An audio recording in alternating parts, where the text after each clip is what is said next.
A paz do Senhor, meus irmãos, você está no canal da EBD com o presbítero Arilton Alves. Seja bem-vindo ao nosso canal. Quero agradecer a todos vocês que já são inscritos no meu canal e que vocês que ainda não são inscritos, se inscrevam no nosso canal, ativa o sininho todo para você receber em primeira mão os nossos vídeos.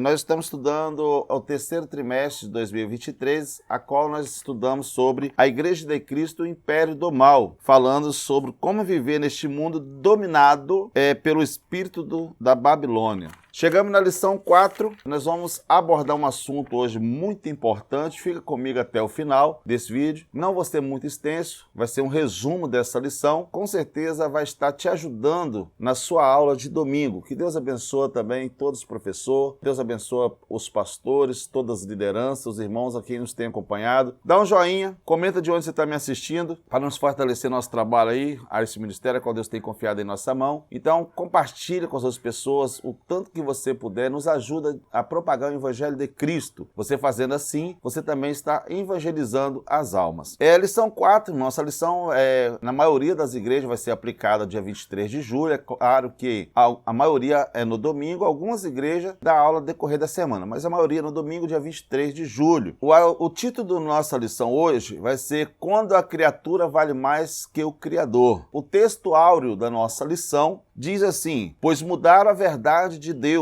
em mentira, honraram e serviram mais a criatura que o Criador, que o bendito eternamente. Amém. Romanos 1, versículo 25. A verdade prática da nossa lição, a exaltação da criatura acima do Criador, a usurpação da glória divina pela mentira e a vaidade humana. Nós temos que ter muito cuidado, porque isso não vem de agora. Quando a criatura quer valer mais que o Criador, nós vemos isso aí no Jardim do Éden, quando Satanás enganou Eva e Adão, eles querendo ser igual a Deus, né? Querendo valer mais já de que o Criador, querendo ser igual a Deus, se igualar com Deus. Satanás começou isso já no céu, Satanás fez isso aí, querendo se igualar ou ser maior que Deus, e depois ele fez isso com o homem foi criado por Deus, querendo mostrar para o homem que ele poderia ser igual a Deus. O objetivo da nossa lição hoje, irmãos, é identificar as consequências da irreligiosidade e o culto a criaturas. O segundo objetivo é compreender a origem e a história do humanismo e os seus desdobramentos em nossas culturas. Terceiro, conhecer os tipos de autoidolatria e as orientações bíblicas para escapar desses males. Irmãos, nesta lição hoje, nós abordaremos o assunto de que o ser humano valoriza mais a criatura do que o Criador. Quanto mais o ser humano se afasta de Deus, mais cego ficará em relação à verdade. E com isso, irá enxergar somente a si mesmo, senão ainda mais gananciosos e desrespeitosos, conforme está lá em 2 Timóteo, capítulo 3, versículo 2, confirma essa referência bíblica. Então, irmãos, hoje nós vamos falar quando o homem quer valorizar mais as criaturas do que o Criador. O ser humano se afasta de Deus, ele não valoriza e não tem relação da verdade com Deus. E os últimos tempos, o homem tem se afastado de Deus, perdidas essa relação da verdade com Deus e querendo se igualar a Deus, ou querendo chamar a atenção, se parecendo Deus, ou adorando qualquer outra coisa no lugar de Deus.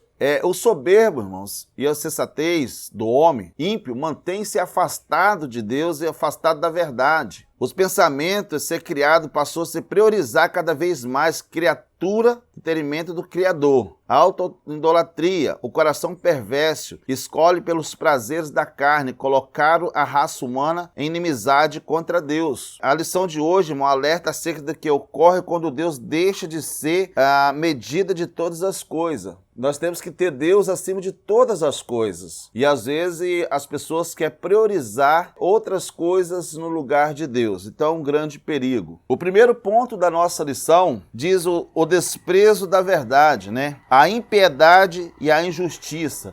Queremos dizer, quando está falando aqui nesse primeiro tópico, do primeiro ponto, a impiedade é diferente da piedade, tá, irmão? Piedade, né? Aqui é a impiedade, a injustiça. Na impiedade, a tradução grega quer dizer azebeia, que significa irreligiosidade. Ele se refere à decisão do ser humano de viver como se Deus não existisse. Então o homem religioso, ele se refere à decisão do ser humano que vive de acordo com que Deus não existe. A injustiça, né, significa ser sem retidão. A palavra a ideia de não ser reto diante de Deus e nem com o próximo. Ele não ser reto diante de Deus, não ser certo, não viver de acordo com as regras da palavra de Deus e nem também ser reto com os seus próximos. Esse desprezo da verdade, essa impiedade, né? Nós achamos lá em Salmo 36, versículo 1, Judas capítulo 1, versículo 14 e 15. O que significa a palavra injustiça? Essa palavra vem do grego também, adíquia, que significa sem retidão ou violação da lei.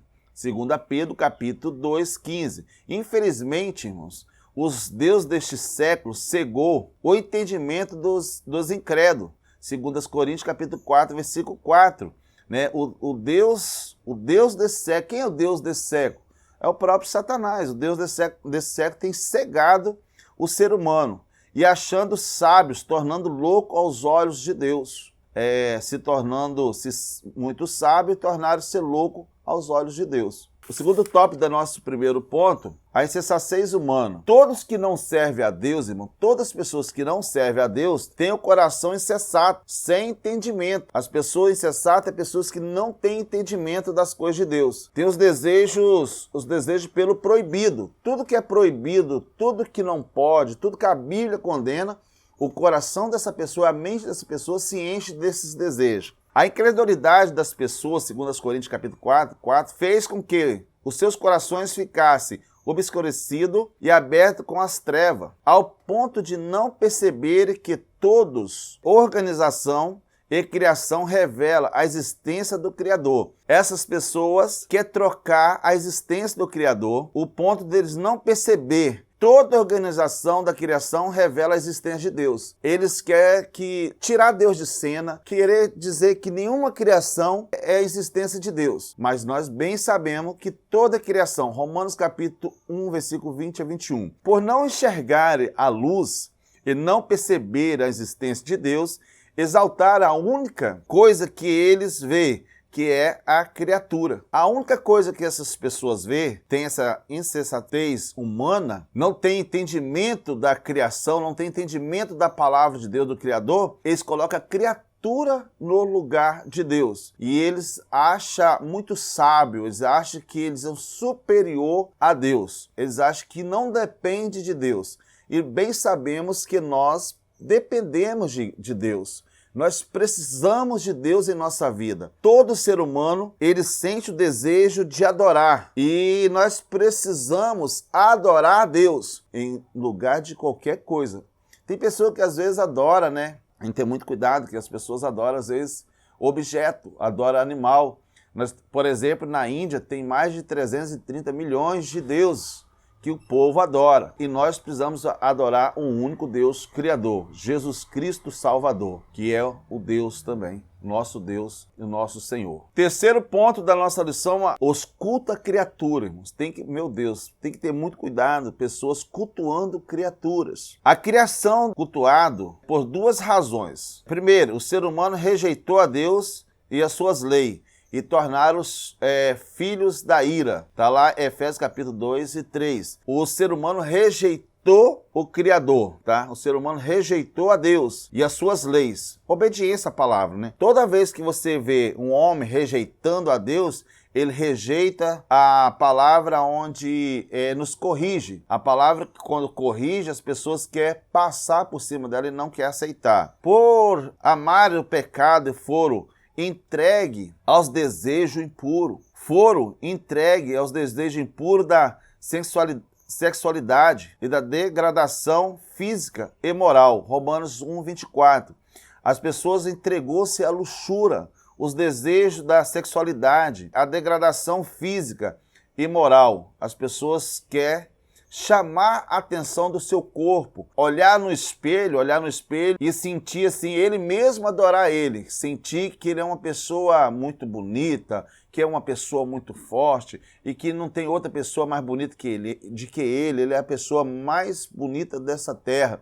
E aí começa altamente ele se adorar e sentir as outras pessoas inferior e ele sentindo superior a outras pessoas e começa a adorar a si mesmo. O culto à criatura aparece em 3 esferas da sociedade que são. Qual é essas 3 esferas da sociedade que os cultos à criatura aparecem? As esferas religiosas onde se cultua os seres criados. Esfera científica, onde a matéria é colocada acima de Deus. Coloca a matéria acima de Deus. Em vez de adorar a Deus, adora a matéria. A esfera social, isso aqui, irmãos, tem que ter muito cuidado com isso aqui. Tem pessoa que não percebe essa adoração, essa idolatria, né? Esse culto à criatura. Tem pessoas cultuando pessoas. Olha só, a esfera social, onde os artistas, os atletas, os líderes políticos, líderes religiosos são idolatrados. Tem que ter cuidado. Mas presbítero Arilton, mas há pessoas que adoram esse tipo de pessoas, sim. Tem pessoas que adoram um artista, é muito famoso. Tem pessoa que adora um atleta porque é muito famoso. Tem ele ali, né? Onde ele está, quer ir e adora aquela pessoa. Líder político, porque um político, e no mundo todo, irmão, já acontecia isso. E no nosso Brasil também, infelizmente, tem esse tipo de coisa também. Pessoas adorando o político, achando que o político vai conseguir tirar o Brasil da ruína, da dificuldade, e passa a adorar. Não estou falando questão de posição de direita ou de esquerda. Eu estou falando, generalizando o perigo das pessoas idolatrar político. Outro perigo, pessoa idolatrar cantores gospel, cantores evangélicos, pregadores, ensinadores. Tem pessoas idolatrando pastores, líderes religiosos. É pecado também se cultuar a criatura, idolatrar esse tipo de pessoas. Nós precisamos somente ter o nosso Deus como nosso Senhor, aleluia, e adorar somente a Deus. Visão geral dessa primeira parte, a perversão moral do homem em desprazer a verdade divina e deixa à mercê dos seus desejos. Segundo ponto da nossa lição, a revolução dos pensamentos humanos. O renascentismo nasceu em um movimento intelectual que surgiu na Europa Ocidental entre o século XIV e o século XVI. As características desse movimento foi o seu profundo racionalismo, ou seja, tudo devia ter uma explicação racional. O renascentista recusava-se acreditar em qualquer coisa que não pudesse ser comprovada. O racionalmente, durante esse período, coincide com o início da Idade Moderna, que os historiadores marcam a partir de tomada dos otomanos pelos turcos em 1453 a 1789. Esse termo renascimento foi registrado pela primeira vez pelo historiador George no século XVI. Esse movimento se manifestou pela primeira região da Itália, na Toscânia, a partir do século XIV, tendo como principais centro a cidade Florença, em Siena. Uma série de acontecimentos contribuíram, irmãos, para o crescimento desse movimento, tais como as peste negra. Essa peste negra, os irmãos sabem que era uma ursa que acontecia, estourava na pessoa, né? Foi terrível, nessa época morreu muita gente, aproximadamente 200 milhões de pessoas. E aí nasceu o acontecimento disso aí, começou o crescimento desse movimento, tais como nessa época, dessa peste negra. O avanço a saber nessa área da medicina, física e matemática, da arquitetura. Sabe por causa de que, irmãos, que aconteceu isso aqui? Porque a igreja, ela se posicionava como uma religião na época, como um Deus aqui na terra. E aí, como aconteceu isso e as pessoas não conseguiram a cura, como Deus tivesse aqui na terra, alguns padres na época se posicionavam como Deus daqui da terra e não teve a cura. Como não teve a cura, as pessoas começaram a desacreditar na religião. E aí começou a ter essa ideia desse renascentismo, tá? A pessoa desacreditar e começar a abandonar as suas fés e não acreditar mais, porque as pessoas queriam se posicionar como Deus aqui na terra. Aqui tem várias informações muito importantes para você você observar bastante esse trecho. O seguinte trecho de Pantagruel, em 1532, François, costumava ser citado para ilustrar o espírito do renascimento humanista. Todos Todas as disciplinas são agora ressuscitadas na língua estabelecida grega, sem o conhecimento de qual era uma vergonha alguém chamar os eruditos hebraicos, os cadeus, os latim. O mundo inteiro está cheio de acadêmicos e pedagogos altamente cultivados nas bibliotecas. Essas pessoas começaram a entender que eles, mesmo que tinham um conhecimento em toda a região, e viram que eles não tinham esse poder da cura na mão deles. Então ficou muito desacreditado e sem valor nenhum. Na Itália foi o principal centro humanista nos fins do século XV. Para o movimento humanista, na ética moral, depende do homem. Assim a criatura passou a ser base de todos os valores. Eles começaram a desvalorizar a religião, a crença, tudo que era empregado, que era ensinado. Esses humanistas se aprofundaram no seu estudo histórico antigo a fim de desconstruir o livro sagrado. A intenção que eu quero chegar aqui para os irmãos, qual a intenção dos humanismos? Eles desconstruir todo ao saber da palavra de Deus, da criação de Deus, das escrituras sagradas. A intenção deles é desconstruir. E nós estamos vivendo uma época também que não está sendo diferente.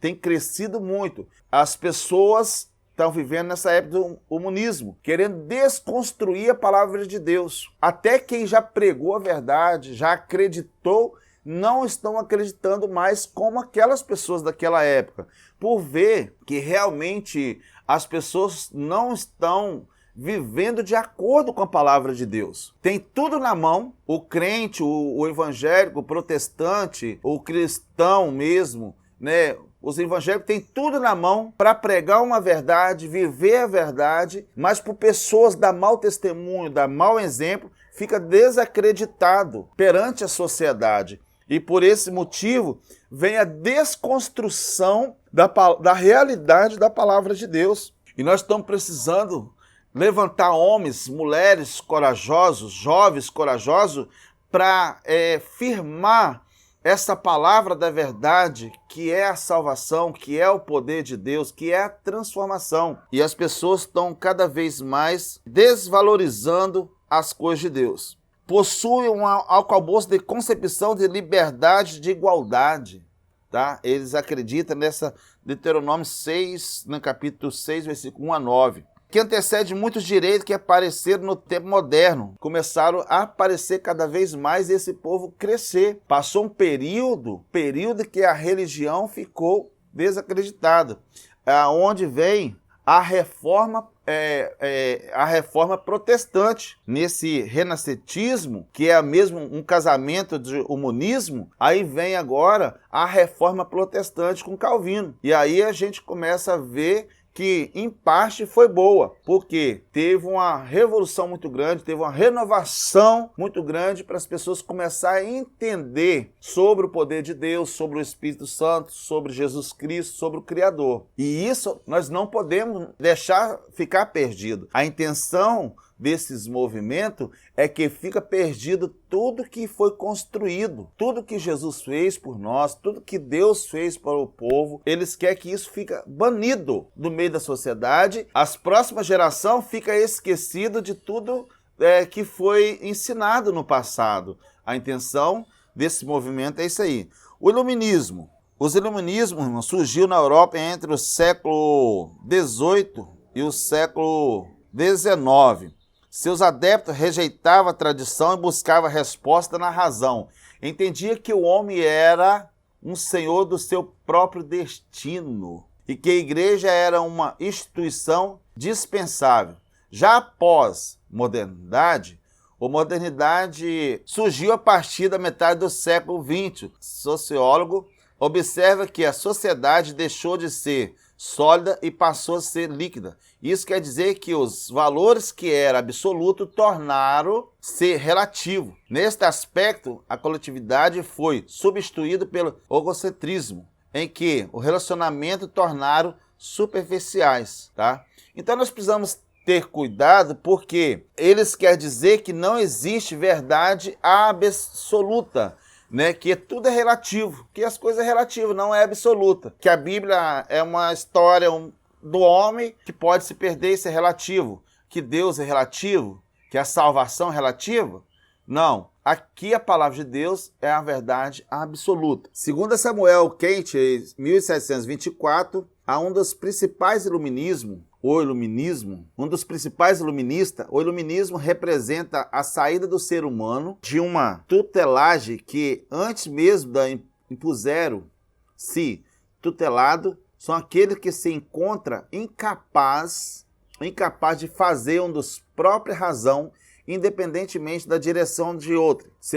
E se culpa da própria tutelagem, quando esta resulta não é uma deficiência do entendimento, mas da falta de resolução. Coragem para fazer uso do entendimento, independentemente da direção de outro. Tem coragem para fazer a tua própria razão. Esse é o lema do iluminismo. Ele vive pela sua própria razão. Ele acha que não tem direção de outro. Ele tem a sua própria direção e ele mesmo as suas próprias vontades. E aí o que acontece no mundo? As pessoas querem viver dessa forma, pelas suas próprias vontades, não quer viver na vontade de Deus, não quer andar na correção da palavra de Deus e anda no seu dilema próprio, né? A conduta do pós-modernista é marcada pelo relativismo, pela conduta líquida, democracia libertina, do nazismo, o culto ou o consumismo. Essa libertina é uma jovem que foi muito apaixonada pelo nazismo. O nazismo era um jovem muito formoso, a qual ele se idolatrava a ele mesmo. Ele auto se idolatrava. E tem pessoa que é desta forma também. Ele auto se idolatra a ele mesmo. Ele acha que ele não depende de nada, ele mesmo se compõe no lugar de um Deus. Ele se sente um Deus. E tem pessoa desta forma, que se sente um Deus, se sente uma deusa, que ninguém poderoso ou maior ou tão importante que ele. Ele é o mais importante. Como diz alguns ditados, ele é o único biscoitinho do pacote, mais importante de que qualquer coisa. Se sente mais importante que Deus. Então temos que ter muito cuidado com esse tipo também de pessoa. Tem pessoas dessa forma também, às vezes até no ministério, que acha mais importante que as outras pessoas, acha superior às outras pessoas, acha que ninguém ensina igual a ele, que ninguém prega igual a ele, que ninguém canta igual a ele, olha no espelho e fala, eu sou o cara, ninguém é maior que eu, né? Aquilo que eu falei agora mesmo, tem pessoas que falam assim, se eu não estivesse lá, não teria acontecido. E eu quero dizer para você e para mim, se Deus não estiver lá, não acontece. No mundo espiritual, aleluia, é Deus quem faz. Visão geral do segundo parte, desdobramento histórico e cultural. O renascentismo culmina na relativização dos valores divinos. Terceiro ponto da nossa lição, o tipo de autoidolatria, a idolatria da autoimagem. Terceiro ponto da nossa lição para nós finalizar. A idolatria, irmãos, é tudo aquilo que coloca no lugar de adoração de Deus. A idolatria é tudo aquilo que você coloca na adoração no lugar de Deus, tá? Tá lá em Êxodo capítulo 20, versículo 3 a 5. Nesse caso, podemos dizer que o culto à autoimagem é uma forma de idolatria, enquanto Cristo reflete a imagem de Deus. O próprio Cristo reflete a imagem de Deus. É bom destacar aqui também, irmão, que tudo aquilo que rouba o tempo e a adoração que se deve dar a Deus. Cuidado com tudo aquilo que rouba, tá? Tudo aquilo que rouba o seu tempo e a adoração que se deve dar a Deus. Aí eu faço uma pergunta para nós. O que tem roubado o seu tempo e colocado no lugar de Deus? Nos últimos tempos tem muitas coisas roubando esse tempo. Pessoas têm tempo para tudo. Tem tempo para os amigos, tem tempo para os seus afazeres, mas não está tendo tempo para as coisas de Deus. Então temos que ter cuidado. Viver, irmão, numa função de si próprio ou da própria imagem de um tipo de idolatria. Viver o tempo de si mesmo. Ele preocupa em si mesmo. E ele está bem, mas não preocupa estar bem com Deus. Eu quero dizer para nós, crentes, nós evangélicos, nós cristãos, que queremos ser salvos, estamos lutando pela salvação em Cristo Jesus. Nós precisamos adorar o Senhor Jesus. Nós não podemos viver numa função de nós próprios, preocupado com o meu corpo, como que vai estar, preocupado com a minha beleza, como vai estar. Claro que precisamos se cuidar sim, precisamos nos cuidar do nosso corpo, precisamos cuidar da nossa saúde, precisamos cuidar do nosso bem-estar. Nós não podemos idolatrar o nosso corpo, a nossa imagem própria, ou se colocar no lugar de Deus. Depois da queda, irmão, todo ser humano, um forte desejo de ser reconhecido. Todas as pessoas querem ser reconhecido. Quando o ser humano não conhece a Deus de verdade, irá contemplar somente a si mesmo. E dessa cegueira que nasce autoidolatria. Lucas capítulo 18, versículo 11. A cegueira espiritual é onde nasce a autoidolatria. O amor para com o próximo, sem amor para com Deus. O hedonista, amante dos deleitos, 2 Timóteo capítulo 3, versículo 4. O homem, para ser amante de si mesmo, temos que ter muito cuidado com esse tipo de situação. Desenvolve a opinião elevada de si mesmo. Ele também anseia por reconhecimento de modo ilícito, busca estar sempre em evidência, ele busca sempre estar em destaque. Ele já viu aquela pessoa, quando você começa a conversar, às vezes, com uma pessoa, né? E aí ele sempre aparece na frente, entra na frente da conversa, é a pessoa que quer auto se aparecer. Isso é muito feio. Isso nós temos que ter cuidado, irmãos. Pessoas que querem ser desse jeito, quer auto se aparecer, quer que todo mundo vê ele. O mais importante é que Deus vê o que você está fazendo. Aleluia. A autoidolatria do coração, outro perigo muito grande. A autoidolatria no coração. O coração está cheio de coisas da idolatria. O coração, irmãos, ele se refere às emoções, à vontade do centro de toda a personalidade.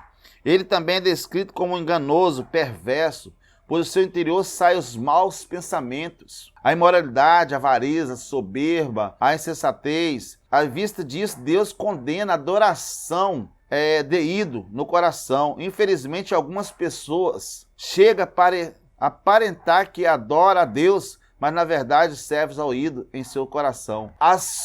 Até parece. Às vezes até parece que adora a Deus, mas no seu coração adora os ídolos. Adora o ídolo feito por mão de homem ou adora criatura no lugar do Criador. Uma coisa em que o coração do homem mais valoriza se torna uma idolatria no coração. O que você tem mais valorizado no seu coração, se não é as coisas de Deus, se não é o próprio Deus, vira idolatria. Mateus 6, 21. Quem não conhece a Deus em o seu princípio de meditação está à vontade, aos prazeres pessoais.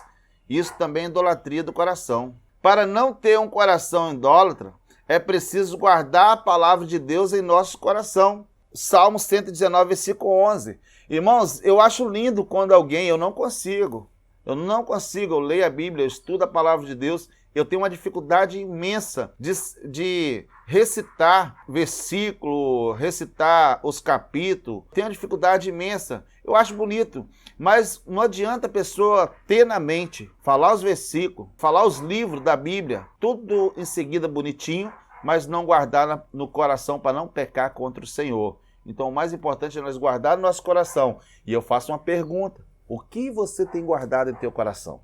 O que está no teu coração? Que os desejos da carne geralmente brotam no coração e na mente. Então tem que ter muito cuidado o que está passando em nosso coração. Terceiro ponto, nós já finalizando a nossa lição, a idolatria sexual. A falha do controle dos impulsos sexuais está associado à sensualidade, da imoralidade, da libertinagem, da concupiscência da carne, caracteriza quem é dominado pelo pecado sexual. Não se trata apenas da prática do ato imoral, mas da busca intencional, compulsiva, pelo prazer da idolatria sexual identificada no coração. Às vezes a pessoa não está nem com ele na prática, não está praticando, mas os desejos da carnalidade, da sexualidade, está no coração, está na mente da pessoa, a mente poluída com esse desejo desenfreado.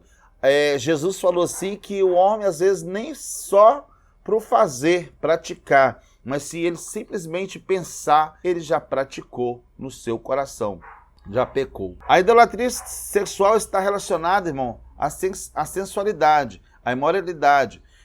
Romanos capítulo 13, a libertinagem, 2 Coríntios, capítulo 12, 21. Irmãos, pega caneta e papel, anota essa referência aí, muito importante você passar lá para os seus alunos na sua sala. A concupiscência da carne, irmãos, é marcado pela forte apelo aos pecados sexual, Gálatas capítulo 5, 19. Não se trata apenas do ato, e sim dos desejos relacionados aos prazeres. Quem é um idólatra sexual troca adoração a Deus para adorar o seu próprio corpo, os seus prazeres. Se exibir, né? Pessoa que se acha, às vezes, muito chamativo, bonito, de boa aparência, ele começa a se idolatrar e quer chamar a atenção das pessoas no seu ato sexual. Despertar desejo até em outra pessoa. Isso é lascívio e é pecado. A Bíblia condena este tipo de pecado. Quem ama a Deus não é idólatra. Crucificou a carne com as suas paixões e concupiscência. Gálatas capítulo 5, 24 e 25. Quem ama a Deus, ele sacrificou a sua carne, tirando todos os desejos da carnalidade. Visão geral desse terceiro ponto, a autoidolatria pode ser manifestada de várias formas, inclusive na travestida de religiosidade. Conclusão da nossa lição, finalizando. Nesses últimos dias, irmãos, tem aumentado a rebelião contra a palavra de Deus. Nesses últimos dias tem aumentado a rebelião contra a palavra de Deus. As pessoas estão ignorando tudo sobre ele. Nós, evangélicos cristãos, precisamos manter e defender a fé, não nos desviando para o caminho dos escarnecedores, conforme Provérbio 15, 12. Que o Senhor Jesus abençoe a todos vocês. Uma ótima semana aí, uma boa aula, que Deus abençoe. Curte bastante, assiste o vídeo até o final, compartilha, me fala de onde você está me assistindo, de qual ministério você é, de qual estado do Brasil que você é, de qual cidade ou de qual país você está me assistindo. Que Deus abençoe você e a sua família. Uma ótima aula. Lição 5, a descatalognização da vida no ventre materno. Tá? Um ensino muito importante, lição 5. Fica conosco, que Deus abençoe a todos em nome de Jesus. A paz do Senhor.